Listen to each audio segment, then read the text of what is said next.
Now, back in the days of the glorious DS, everyone wanted to make games on the Nintendo platform. It's quite logical after all, since the DS sold over 150 million units, and the home console, the Wii, more than 100 million. So, of course, the big AAA studio Ubisoft hopped on board and made a number of games for both consoles. And today we're going to look at a certain franchise that they released games for on the DS, but not the 3DS, which came out after. They released 2 games back then, Assassin's Creed Altair's Chronicles and Assassin's Creed 2 Discovery. However, there was also supposed to be a third version that would have released on the DS successor. It was called Assassin's Creed Lost Legacy and was especially made for the Nintendo 3DS. The game was first announced during Nintendo's E3 2010 press conference, which was one of the most important ones in years. They showed off games like The Legend of Zelda Skyward Sword for the Wii, and even showed off a lot of stuff about the new 3DS handheld console. This is also where they showed off which developers would make games on this new console right from the start, which Ubisoft was one of. They were a big part of the 3DS plan, because this game was supposed to be a launch title for the console, but this didn't go through in the end. The game would have featured Ezio Auditore da Firenze as the main protagonist once again. The story would find Ezio traveling east to the assassin's former city of Masyaf. Here he would have discovered the origins of the Assassin's Order with possible connections to Altair's story from the first Assassin's Creed. However, on July 14th, 2011, lead writer of Assassin's Creed Revelations, Darby McDevitt, spoke to Joystick about the game, where it was revealed that the game was cancelled completely and simply ported over the concepts into Revelations. He said, "You may have heard of the game Lost Legacy for the 3DS. It was announced, but that kind of morphed into this idea." So clearly, they scrapped the entire idea at some point and just took the ideas from the game and put it into their new home console release. This game ended up releasing a couple of months after this interview happened and received quite high scores across the board. However, why would they even do this? Why cancel such an important title for them and the company they're working with, Nintendo? Well, we think there are 4 possible reasons why this could have happened.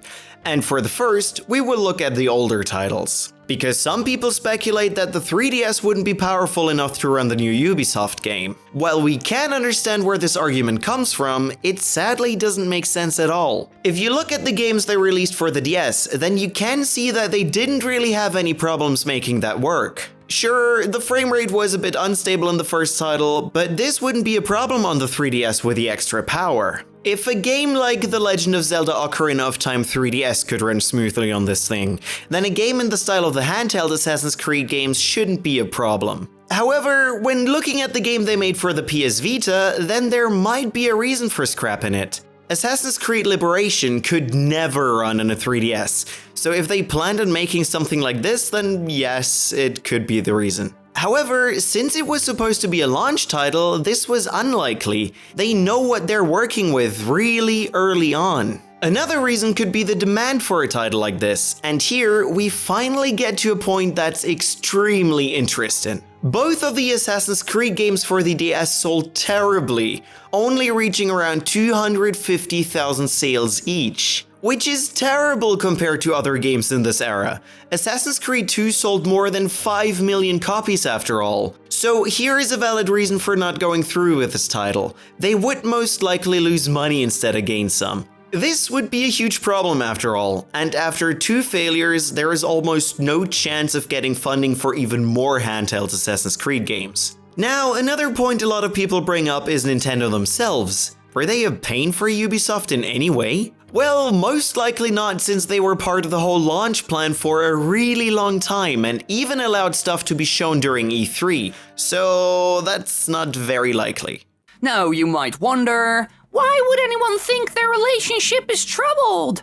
Well, Nintendo does some weird things. As we have seen with the Wii U, it can go wrong. Very, very wrong. And in the past, Nintendo wasn't always the nicest to other studios when they had the market dominance. They even screwed over Sony at some point, which led to the creation of the PlayStation, their biggest rival. So yeah, they can be very dumb at times. Now for the final possibility, the story being too long and too much for a single handheld game. This could be valid. Revelations is all about how 4 years after ending the life of Caesar Borgia, Ezio travels to the former assassin's fortress in Masayev to discover secrets Altair had previously discovered and find the true purpose of the assassins. It could be that thanks to the low sales of the older titles and this story getting too big, that they decided to just make a full home console game out of it. With how things went in terms of sales, this could be a logical choice. Besides that, the reviews of the DS titles